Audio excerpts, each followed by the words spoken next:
Bienvenidos a otro vídeo del canal, una vez más con la temática de cine bélico. En este nuevo vídeo abordaremos películas tal vez no tan conocidas o de guerras que seguro ni tenían conocimiento de que existiera una cinta referente a ella, por lo que en este vídeo no habrán filmes típicos como Salvar al Soldado Ryan y otras que son repetidas hasta el hartazgo. Aclarado esto, comencemos. Lepas el Alepo Gore es una verdadera obra infravalorada, es una película serbia de 1996 estrenada durante las guerras en la ex Yugoslavia. Su traducción significaría Los pueblos hermosos arden hermosamente. Dirigida por el serbio señor Andra Gojević, veremos como un pelotón de soldados serbios son forzados a guarecerse en un túnel mientras fuera los esperan soldados bosnio-musulmanes. Mediante flashbacks se nos irá mostrando cómo lo que fue una vez la gran Yugoslavia terminó fragmentándose y cómo los vecinos y amigos del pasado se terminaron volviendo enemigos. A lo largo del metraje se nos irá presentando el pasado de varios de los soldados atrapados en el túnel, de cómo la tensión étnica empezó a crecer junto con un elevado nivel de nacionalismo. Una película que verdaderamente recomiendo. Esta contiene mucho humor negro y escenas verdaderamente icónicas. Alejándonos de Europa del Este nos vamos al Japón. Port Arthur, también titulada Kochi 203, es una filme japonés de los años 80 ambientada en la guerra ruso-japonesa de principios del siglo XX. Más concretamente su nombre se debe a la batalla de Port Arthur en tierra, un importante punto estratégico en Manchuria donde la flota rusa se había refugiado ante el poderío naval japonés. Rodada de una forma épica, más que todo seguiremos tanto a los soldados japoneses comunes y la del general Noji, quien comandó al cuerpo de ejército que debió tomar por asalto las colinas que daban vista al puerto. En esta batalla se vería claros ejemplos de lo que sería la Primera Guerra Mundial, guerras de trincheras y ametralladoras. Si bien los japoneses al final lograron tomar los enclaves, esta fue a costa de un gran número de hombres. Una guerra poco vista en el cine y que como defectos tal vez es que es excesivamente larga, unas 3 horas, abarcando tanto el punto de vista civil, antiguerra y proguerra de la sociedad japonesa de entonces, y que los efectos especiales y algunas actuaciones se oxidaron bastante. También dándole espacio a los films o películas de televisión, ya que a pesar de ser puestas a un lado por no ser grandes producciones, la pantalla chica también han dado alguna que otra obra digna de dar un visionado. Desertor es una película para la televisión que como punto llamativo es que actúa el actor Tom Hardy. La trama seguirá a Simon, un joven británico cuyo sueño es formar parte de la legión extranjera francesa, teniendo una visión romántica de ella. Al ingresar se dará cuenta que no todo es tan rosado como lo creía. Allí se hará amigo de Dupont, un francés con el congenia. Simon y su regimiento pronto son enviados a Argelia para apoyar a las tropas francesas en su lucha contra los rebeldes argelinos, tomando conciencia de lo cruenta que puede ser una lucha irregular y como las atrocidades cometidas por su bando es cosa de todos los días. Una película hecha con pocos medios pero bastante entretenida, donde veremos más que nada las relaciones de los hombres en un conflicto que les es ajeno pero aún así se ven inmersos en ella. Lo que recalcaría es que no hay mucha acción, pero es una historia que posiblemente les interese, sobre todo a los que les guste demasiado el tema de la legión extranjera. Tocando temas un escalafón más arriba tenemos a Líbano, una película de origen israelí que nos pondrá en la piel de una tripulación de tanques israelitas durante la guerra del Líbano de 1982. Sin duda alguna Líbano es una de las más interesantes de este listado sin menospreciar al resto. Si bien hay otras películas cuyos protagonistas son tanquistas, la particularidad de Líbano es que veremos toda la película o al menos hasta los segundos finales, la perspectiva de los tanquistas, y si digo perspectiva es que así es, ya que no habrá tomas de fuera del tanque, todo lo veremos desde su interior. Lo que sucede afuera lo veremos de la misma forma que lo vería un tripulante, desde las ópticas y miras del vehículo. Y a diferencia de otras películas, el tanque ofrece una visión bastante claustrofóbica de la guerra. El interior del tanque está sucio, se nota la incomodidad y estrés de los tripulantes que no saben cuándo podrán ser impactados. Una película bastante cruda en su planteamiento, no hay buenos ni malos y es bastante crítica a la intervención israelí en este conflicto. Una verdadera joya. Seguro si pensamos en películas que traten del frente occidental en la Segunda Guerra Mundial nos vendrá a la mente Salvar al Soldado Ryan o Fury. Otra película de televisión se gana este espacio. Cuando callan las trompetas salió un año después de la anterior mencionada. En ella se nos narra la historia de un pelotón de reclutas en la olvidada batalla del bosque de Urgen, una de las últimas victorias tácticas alemanas de la guerra. Y es que los aliados perdieron una buena cantidad de material y hombres por este lugar que luego sería tapada en el olvido tras la ofensiva de las Ardenas. Nuestro protagonista es el soldado Manning, sobreviviente de un pelotón anterior que por falta de suboficiales es ascendido a sargento y puesto a dirigir otra patrulla de soldados novatos. A diferencia de la obra de Spielberg, acá hay poco heroísmo, los soldados solo quieren escapar de allí y el personaje principal no es el arquetipo de héroe, solo hace lo que hace por obligación. Un buen ejemplo de cómo los soldados, por más preparados que estén, nadie lo está verdaderamente ante una situación así.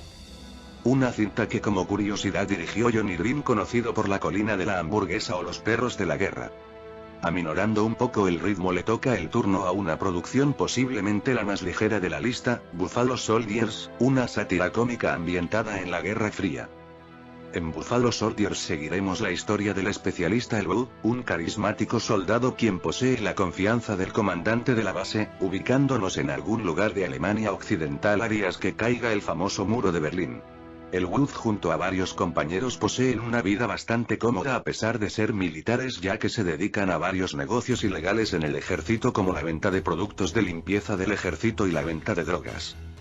La vida de Elwood cambiará por varios factores, ya que encuentra abandonado un cargamento de material bélico el cual procede a guardar y tratar de vender en el mercado negro. Mientras a eso llega un nuevo sargento a la base con un carácter más estricto que buscará eliminar de raíz todo acto de indisciplina, cueste lo que cueste. Una historia bastante simpática a diferencia de las demás, que como punto de vista histórico es, como dije, que suceda de fondo a la mítica caída del muro. A pesar de ser una ficción, la película recibió críticas negativas de parte del ejército de los Estados Unidos por la manera en que se representó la vida militar del soldado norteamericano. Dando lugar al cine latinoamericano, que hay un par de filmes interesantes. Mi mejor enemigo, una coproducción chileno-argentino-española, la película se ambienta curiosamente en una no guerra. Me explico, el filme sucede durante el llamado conflicto del Vigel en 1978, uno de los momentos de más tensión entre Argentina y Chile, ya que se podía desatar una más que probable guerra por la soberanía de unas islas en el sur de ambos países. En ella vemos como Rojas, un soldado conscripto del ejército de Chile, es enviado a la Patagonia ante la creciente escalada bélica. Junto a su patrulla se terminan perdiendo en la inmensidad de la pampa y deciden cavar sus posiciones hasta ser encontrados, pero frente a ellos hay otra patrulla, pero de soldados argentinos. A pesar de verse las caras, ningún soldado de las dos nacionalidades tiene órdenes de iniciar hostilidades, por lo que será una larga espera cuya tensión irá bajando mediante avance la historia, donde los soldados terminan confraternizando en tierra de nadie. Mi mejor enemigo es una película con un marcado tono antibelicista, donde si esperan un filme dinámico lleno de acción se verán decepcionados, acompañado con una buena fotografía y un mensaje más que nada pacifista. A la fecha actual de este vídeo, se está librando una guerra en Ucrania contra Rusia. Si bien este conflicto es reciente, ya se vivía un estado de guerra en zonas de Ucrania, más concretamente en el Donbass. Por lo que el cine tanto ruso y ucraniano abordaron este punto, la mayoría de ellas no dejan de ser propagandas parcialistas de uno y otro lado. En el lado ucraniano se estrenaría en 2017 Cyborgs Héroes Never Die o Los héroes nunca mueren. Un film dedicado totalmente a la acción bélica, dejando de lado el lado político. En ella seguimos a un grupo de soldados voluntarios ucranianos que deben llegar y mantener por todos los medios posibles el aeropuerto de Donetsk, y es que la película, a pesar de su obvia propaganda donde demoniza a los prorrusos, sí se basa en una batalla real en las áreas separatistas.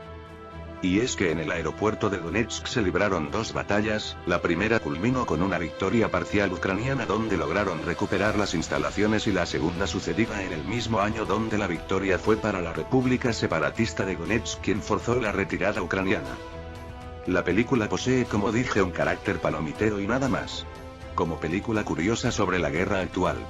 Volviendo a la Segunda Guerra Mundial, podemos ver que varios conflictos fueron absorbidas por ella. Talvisota, estrenada en 1989, nos traslada a una de esas guerras olvidadas por el conflicto mundial, la Guerra de Invierno. Cuando la Unión Soviética invadiría Finlandia, la película sigue a un par de hermanos que, tras ser llamados a filas por el ejército, combatirían en esta cruenta guerra. Durando unas 3 horas, la película nos mostrará las vicisitudes de los soldados finlandeses y cómo, a pesar de estar en clara desventaja numérica y armamentística, lograron que los rusos sufrieran cada metro de terreno que conquistaban en Finlandia. Una historia que a pesar de no ser muy novedosa cumple sus funciones en entretenimiento, sin mencionar que veremos mucho material original de la Guerra de Invierno en pantalla como los tanques T-26. Una cinta verdaderamente interesante. Y terminamos este vídeo con una guerra poco tocada en el cine o al menos para la mayoría del público, la Guerra Árabe-Israelí de 1948. Y es que La sombra de un gigante es una producción estadounidense que plasma la llegada de los judíos a la Palestina británica y la guerra que se llevó a cabo cuando la ONU reconoció el polémico Estado de Israel. Y es que la película no se gasta en cuanto al elenco ya que está protagonizada por Kirk Douglas y salen otras estrellas como John Wayne y Frank Sinatra. El personaje de Douglas está basado en el general Mickey Marcus, considerado el primer general moderno de Israel. Durante la trama veremos cómo Marcus, un veterano de la Segunda Guerra Mundial, recuerda bastante los campos de concentración y es que como al ser judío varios miembros de milicias israelitas intentan que se una a ellos como asesor militar ante la próxima guerra cuando los británicos se marchen. Cosa que al final termina aceptando comandando a los diversos grupos armados para que luchen contra los países árabes. Es una película interesante por el conflicto que toca y bastante histórica ya que se recrea tanto la batalla de la fortaleza de Latrun, el sitio a Jerusalén y cómo nació la idea de la ruta de Birmania para aliviar a los sitiados. Lo que sí advierto es que la película claramente tira mucho para Israel ya que el propio gobierno de allí fue quien la financió, por lo que el lado árabe es muy infin, fuera de eso es un filme que más o menos explica el surgimiento de este país. Y hasta acá llegamos gente, si vieron algunas de esta lista dejen algún comentario de qué les pareció. Me despido.